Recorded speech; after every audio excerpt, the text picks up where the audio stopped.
Welcome to Articulated Xtra, an articulated show supplement. This is the Hasbro Marvel Legends series Deluxe War Machine. War Machine, aka James Rhodey Rhodes, was originally created by Bob Layton, David Michelini, and John Byrne in 1979's Iron Man 118. This figure, however, is based on Rhodey's classic War Machine armor, appearing over a decade later in 1992's Iron Man 284, created by writer Len Kaminski and illustrator Kevin Hopgood.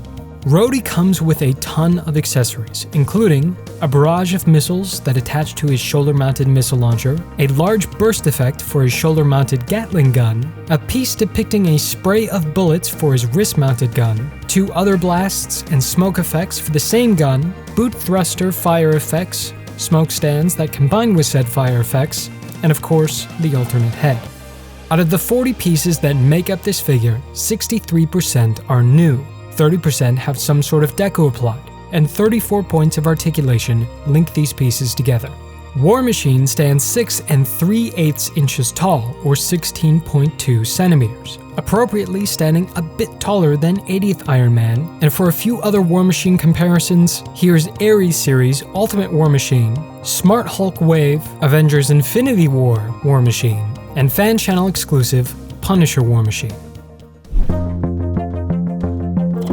The accessories are the highlight of this release, with excellent sculpts complemented by fiery gradients and smoky paint apps that, overall, feels way better executed than the Toy Biz release. That extends to the figure, which is not only infinitely better proportioned, but much more comic accurate, down to the hairstyle on the alternate head. Despite being based on the 80th body, much of the sculpt is new and incorporates the Invisipin technique on the elbows for a more seamless look. The new shoulder pad placement is on full display here, allowing the arms to maintain their rotational range of movement without compromising the sculpt. A combination of molded and painted silver is used to get his iconic two-tone color scheme with little bits of red for smaller details. Finally, the shoulder-mounted guns can articulate along rails, ball joints, or be totally removed for extra variation and playability. But that's the good. What about the not so good? Just like 80th Iron Man, Rhodey's unhelmeted head is proportionally way too big for his body, and looks like something out of a 7-inch line. While the accessories are great, the bullet spray effect is a little weird. It's doing its best to recreate a slow shutter effect, but the bullet trails become longer over time instead of shorter. We also don't get any repulsor hands.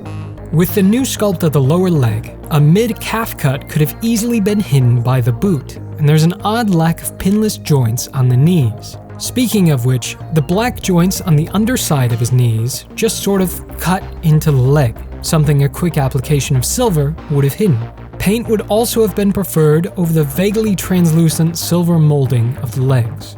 While the dumbbell neck adds head tilt, it significantly limits how far the head looks up, range of motion that any flying character needs as much of as possible. The deluxe tier price point has a lot of potential to be great. This release is missing just a few minor things to really nail that price to value ratio.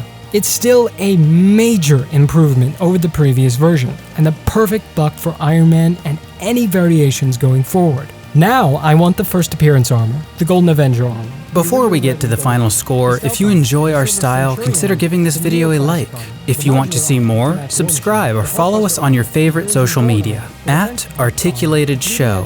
Links in the description. Iron Patriot armor, and finally a redo of the Extremis armor, because that's back in the comics.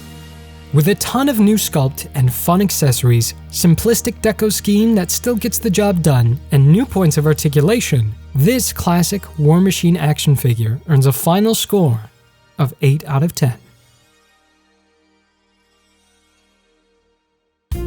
And thank you to Sentinel Collections for transcribing this video for our Spanish-speaking audience. Another special thank you to LaserPants81, co-host of the excellent action figure podcast, The Infinity Equation, for sending us this figure months ago. We even make an appearance in episode 36 and 50 if you want to see us raw and uncut.